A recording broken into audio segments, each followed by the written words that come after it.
Kevin, what do you take away from a game like this? You guys obviously come back from double digits to get the win, but give up 123 to a team like Detroit. We made a team like Detroit. Well, they got the second worst record in the East, and they're not the strongest offense. I mean, they've been playing solid the last 2 weeks, though. We don't look at teams like that. I know their record isn't good, but they still got pros over there.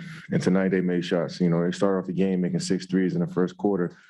They give you a lot of confidence as a team, So we had to, and it's good for us to go through periods like that because it's going to be times in the playoffs where teams get hot unexpectedly and see how we weather a storm. So it's a good test for us, and I like it. No matter if we play in the Pistons or the Milwaukee Bucks, I think, situation, we got better from, and we evolved as the game went on, and regardless of the opponent.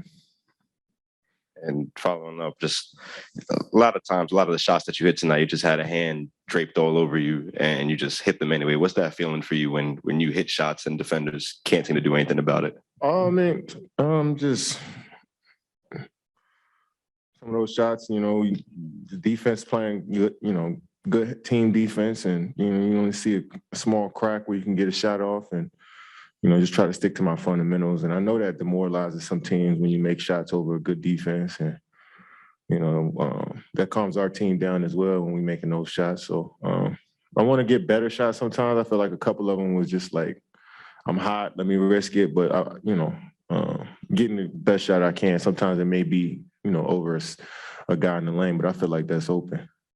So I got to keep knocking them down. The last 2 games have kind of been a tale of halves in terms of defensively, the way you guys played. Steve said a lot of that it's inconsistent, but it just comes down to the edge that you guys have defensively. What do you guys think you have to do to kind of have that on a more consistent basis?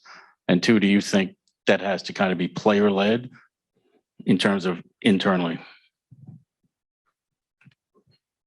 Just trust the game plan and us being on the same page.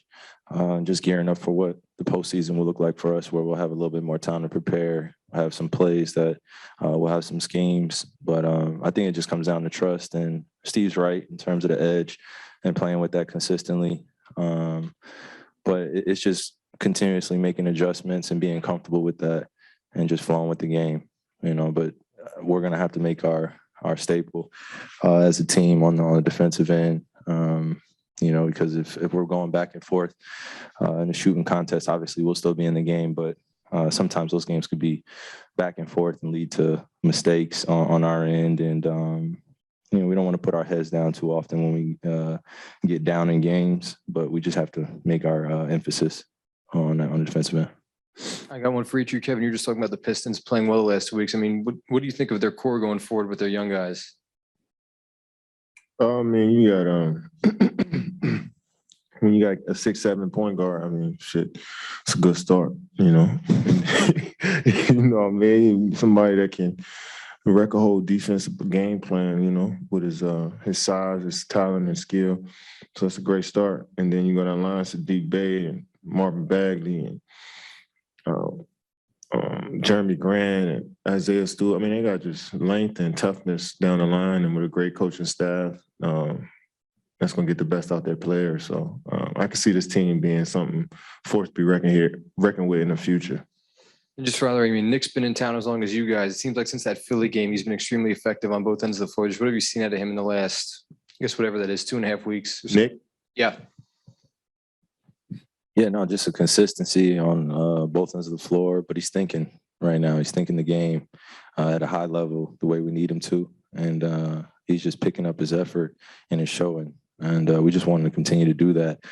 But to reach the next level that we're trying to get to, we just got to remain patient and understand that he's still learning on the fly. But when he's playing with us, there's some high level talent that will help that process go a little quicker. Hey, Kyrie, if you compared this to a normal season 2 weeks ago in the regular season, how much fresher are your legs right now, if at all, than they would be in a normal year? Games are coming fast, doing all we can.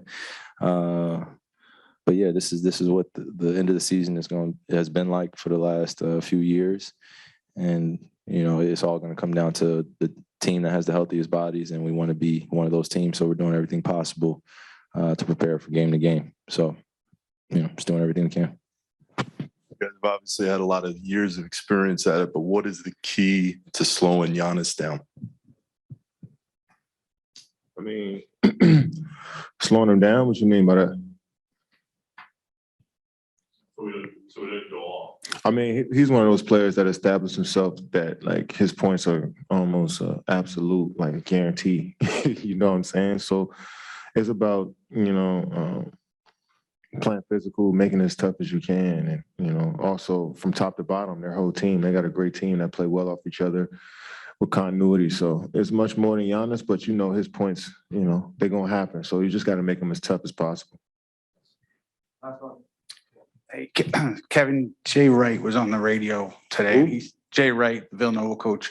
He said that you reached out to Justin Moore to talk about the injury. I mean, you could be doing anything at any time. Why was that important to you to reach out to Justin?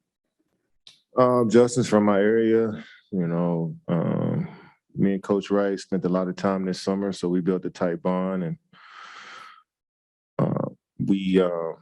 If he ever needed something, I told him I was there and vice versa. And, he thought it'd be cool for us to have a conversation. So just letting him know I'm here for him.